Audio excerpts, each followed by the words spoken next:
Medina শরীফকে ভালোবাসি।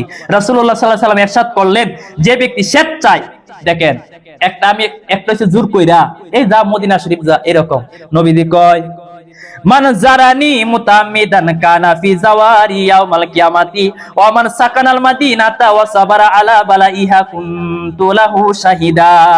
নবীজি বললেন, যে ব্যক্তি স্বেচ্ছায় নিজ ইচ্ছায়, যে ব্যক্তি আমি রাসূলের রওজা মুবারক জিয়ারত করার উদ্দেশ্য করে আমার জিয়ারত করবে, আমার জিয়ারত করার উদ্দেশ্য করে আমার জিয়ারত করবে, কিয়ামতের দিন সে আমার পাশে থাকবে।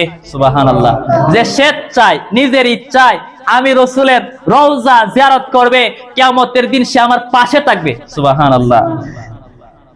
আর যে ব্যক্তি মদিনা শরীফে বসবাস করবে এবং এর বিপদ আপদে ধৈর্য ধারণ করবে, কিয়ামতের দিন আমি তার জন্য সাক্ষী ও সুপারিশকারী হব।